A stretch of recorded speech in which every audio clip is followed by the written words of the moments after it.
You had a biceps tendon rupture, Yes. and you had it repaired, and that was on approximately February, middle It of was February. June 17th. Oh, June 17th. June 17th, okay. Um, so let's see, June, so you're about 7 months. you're approximately 2 months out from that. Yes, little like 7 weeks going on 8. Okay, okay. So there are definitely protocols that you can follow for stuff like this, and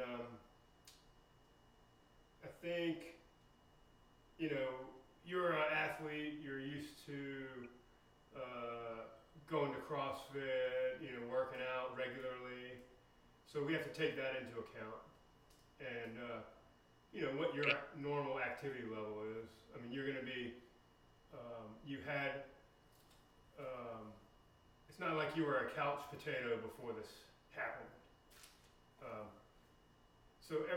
we got to treat everybody as an individual, and so I would say you're probably more like, even though you're at about 8 weeks, you're probably more like 10 weeks to 12 weeks out compared to Okay. somebody who's like a couch potato.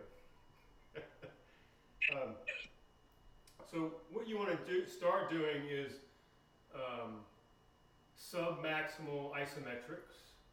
And I don't know if you've been doing that or not with your therapist already. So tell me what you've been doing Okay. already. So the main things that I've been working on is isometric, which is movement of curling, going from arm by my side, pausing, pausing up at 90 degree, Mm-hmm. and pausing up all the way to my shoulder, Mm-hmm. uh, and also extending, staying there to make sure that I always get the motion back where my hand touched my shoulder back, which is this going back to even with my other side. Mm-hmm. So I get the range of motion that way without feeling the stretch. That's one of them. I've been working on moving the hand because I still don't have I haven't recovered a full rotation of my wrist. Mm-hmm. So I have it flat, but going the other way like this, I haven't fully recovered. There's a stretch going on, so I'm working on that every day. Mm-hmm. Every day I'm also contracting the biceps for Mm-hmm. 5 seconds, pausing it, recontracting 5 seconds, and doing sets of 10. Mm-hmm. And that's one of the exercise. The last time I was also doing 1 pound weight curl, the same way I was doing the isometric. So starting at by my side, 1 pound, Mm-hmm. up 90 degrees, Mm-hmm. 5 seconds, up to your shoulder, 5 seconds, and drop it back down, and doing this 10 times. Okay, well, good. I mean, that's a good start. What I'd like to have you do is first of all, let me ask you, how is your pain? Is it like you're talking about the range of motion? You don't have full range of motion into palms up position, right? So the full range of motion is palms up, the Yeah. stretch, palms down. So you're good palms down.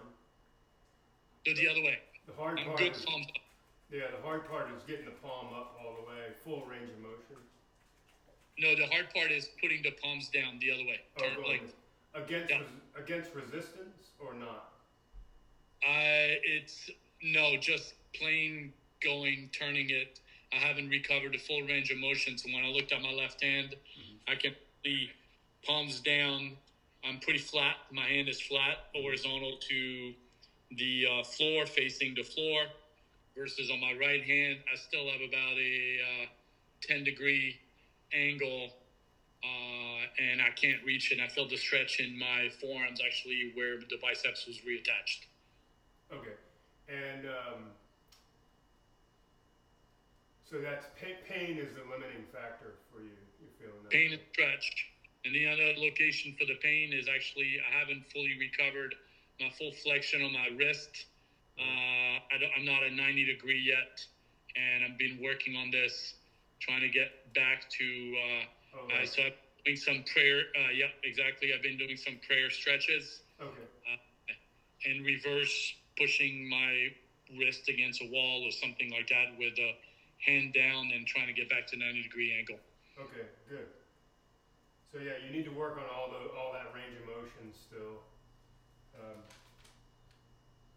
What I because when it's pain, actually the most of the pain is in my wrist more than it is in my biceps or whether it got reattached. Oh, really? Okay. Yep. That's interesting. Okay.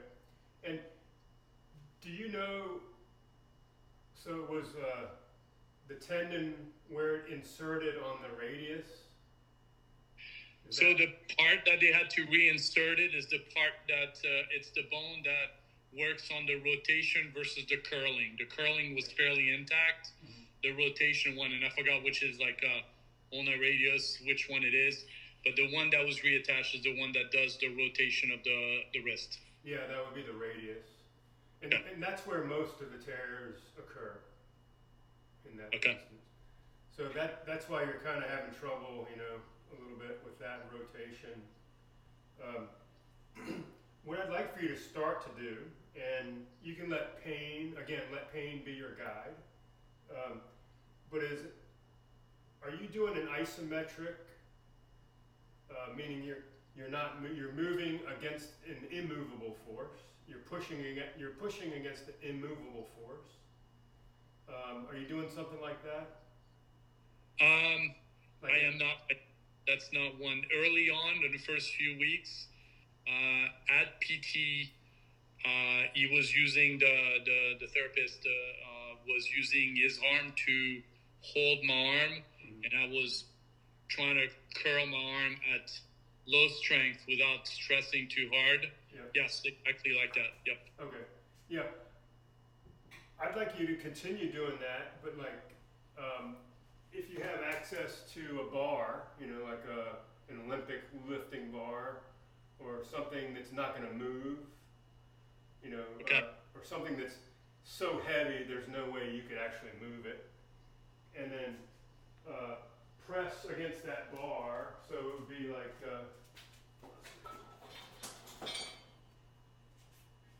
this is like a bar that I have, where imagine if this bar was attached to the rack, yeah, and you're going to be at 90 degrees, and you're just going to push into that bar, like you're trying to curl. Yep. But your elbow's not going to move. That's why it's isometric. And you want to push, obviously sub maximally, and you don't want to have any sharp pain. You might have some discomfort. You might be uncomfortable, but no sharp pain. And you're going to push into that bar for 30 seconds using an amount of force that you can tolerate for that 30 seconds. Should it be a constant force or growing up until tolerable? Yeah, it can grow. So yeah, start off easy, build up until it's not tolerable. And if you feel pain, back off a little bit. Back off, okay. Yeah. But it's got to be 30 seconds, and you're going to do 6 repetitions. And I'll write all this stuff down for you and send it to you. But that's what I want you to start doing there, and that's your warm-up. That's going to prepare you for the rest of it. Okay? So start with that. Yeah. That sounds. Next, we're going to go with isometric band supination. Is what we call the next one. Also with 90-degree elbow flexion, and it's an isometric, and it's also 30-second hold for 6 sets. So what you do is take a band. It could be any kind of band you have available. I have a variety of colors, and I know they all have weights. I got black, blue, green, and red. Okay, great. So I'll show you this with the right arm. So what you're going to do is you would be in this position. Can you see me? Yep. Elbows bent at 90 degrees, like this. I'm sorry, I should do it this way. So elbows bent at 90 degrees, and you want to have the band around your thumb. Okay. Like that. And you're going to start with your palm facing down. Yep. And you can control the tension in the band just by moving further away or closer to your anchor point. Yep. So start out pretty close to your anchor point, and you just want to keep your elbow bent to 90 right at your side like this, and you want to try to turn your palm up like okay. that. And then you're going to hold that position for 30 seconds. And okay. And just adjust. If it's too much for you out here, then just get a little bit closer. Get close. Yep. Yep. That's isometric resisted supination, is what we call that. And I'll send that to you as well. Yeah, yeah. Okay. The next one you're going to do is eccentric elbow flexion. Eccentric, you know what that is? That's like where, like if I had a squat bar on my back, and I'm gonna do a squat. As I'm going down, I'm going pretty slow, controlling the weight down like this. That's the eccentric part of that motion. So it's the negative aspect of it, I guess. Negative. Yep. Yeah. And if I had a weight on my back and I got down to the bottom like this, then I would have somebody take the weight off of me so I could come back up easily. Then we'd put the weight back on and I would just lower again. So okay. I'm only doing the eccentric phase of that motion. And the reason we do that is because when imagine my biceps, if I'm just lowering like a dumbbell, if I have a dumbbell in my hand and I'm slowly lowering it like that, that muscle is contracting and it's lengthening. And the reason we want to use a band for this next exercise is because imagine a dumbbell in my hand, like a 5-pound dumbbell. If I'm doing the eccentric part of the arm curl, as I lower like this, the weight is constant. You know, so the angles are changing here at the elbow, but the weight is constant.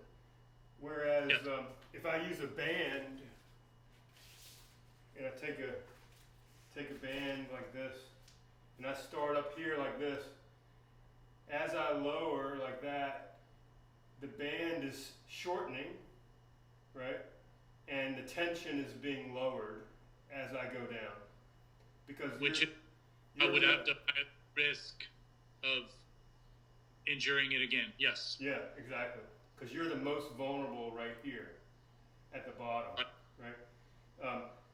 So that's what you're going to do. You're going to take a band. It could be something like this, or a band like the other one, exactly. And you can just put your foot on it, anchor it with your foot, like stand on it, and then wrap it around your hand. Use your good arm, your left arm, to bring the band up to the starting position, like that, and then slowly lower. It'll take you 3 to 4 seconds to lower, like that, all the way down. And I would assume keeping the elbow close to my body and immobile. Yeah, and you can even alter the position of your hand if you want to. So you could be like, instead of palms up like this, you could be like thumbs up. Which is more... Yeah, more of a neutral position if you want, whatever feels more comfortable. But Um, 3 to 4 seconds lowering that band under tension. Okay. And then you are going to you're going to do that for about 6 repetitions. Okay. We're going to keep it at 6 just because that'll be easy to remember. And then let's see, eccentric. Okay. And then the last one is going to require a bar, something that's anchored. Okay. It could be on like a squat rack, you know. Imagine this bar right here was anchored to this wall, so it's not going to go anywhere. And I'm going to have that bar just below my shoulder height, like maybe like right where across my chest here. Okay. So you want the bar, if you're going to set it up on a squat rack or something, that's about the height where the bar should be, kind of like right at your chest, not above your shoulders, not too far down, like in your stomach, sort of right there. So imagine the bar is anchored to the wall, and what you're going to do is get close to it. So you're kind of in this position, your palms are facing up, and you're going to grab that bar with both hands, and then your feet are going to stay planted, so you're not going to move your feet. And what you're going to do is start to lean back. Okay. Like that, like you're falling backwards, but you're controlling that with your right arm, right? Your left hand can be on the bar or really close to the bar, so you can grab it if you need to. But maybe I'll have my left hand right here ready to grab this bar, and so my right arm is doing all the work, and I'm going back like that. My elbow is extending. This is also an eccentric contraction. Yep. Like that, but I'm going back like that, and eventually you're going to get to the point where your elbow is almost straight, and you know that's where you're the most vulnerable. So you want to take it easy right there, and you might, when you do start doing this, you might not get close to full extension right away. It might take some time to get that far. And then you use my left hand to get back up. Exactly, yeah. So your hand's ready to grab it if you need it, but then once you get to your tolerable extension at the elbow, then use your left arm to pull your body weight back up. But I'll send you videos of all these, and the number of repetitions and stuff. That's what I'd like you to start out with. Okay. That's good. The other thing, let's see. I mean, you're